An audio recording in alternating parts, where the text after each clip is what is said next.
شادی کے 3 سال کے بعد ساسو ماں نے بہو سے پوچھا، بہو مجھے ایک بات تو بتا، میں تجھے اتنا خراب اور کھری کھری باتیں سناتی ہوں اور تو پلٹ کر جواب بھی نہیں دیتی اور غصہ بھی نہیں کرتی، بس ہنستی رہتی ہے۔ بہو کو تو جیسے سنانے کو کہانی مل گئی، کہنے لگی، اماں جی آپ کو ایک بات سناتی ہوں۔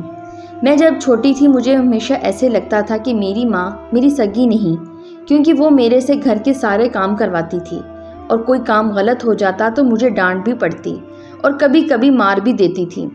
لیکن ماں تھی وہ میری اور ان سے ڈر بھی لگتا تھا تو کبھی غصہ نہیں کیا میں نے ان سے، یہاں تک کہ کالج سے تھک کر واپس آتی تو آتے ہی کچھ دیر ریسٹ کے بعد مجھے کام کرنے ہوتے تھے۔ پھر جب میری بھابیاں آئیں تو تب تو جیسے میرے کام زیادہ بڑھ گئے، ہوتا تو ایسے ہے نا کہ بہو آئی تو ساری ذمہ داریاں اس پر ڈال دیں۔ میری امی نے پھر بھی میرے سے کام کروائے اور کبھی بھی بھابیوں کو نہیں ڈانٹا، بلکہ ان کے کام بھی مجھے کہتی تھیں کہ کر دو خیر ہے پھر کیا ہوتا ہے۔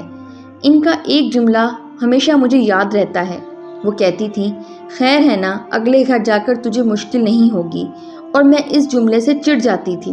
جب میری شادی تھی تو 2 دن پہلے مجھے اپنے پاس بٹھایا اور بولی،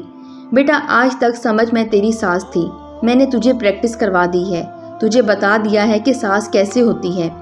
اب سے میں تیری ماں ہوں، اور اب تیری شادی ہو رہی ہے تو بیٹا جب تمہاری ساس تمہیں کچھ کہے تو سمجھنا میں کہتی تھی جیسے،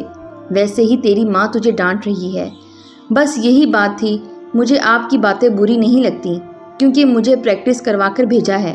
اور اماں جی آپ نے تو کبھی ڈانٹا ہی نہیں جتنا امی ڈانٹتی تھیں، توبہ توبہ۔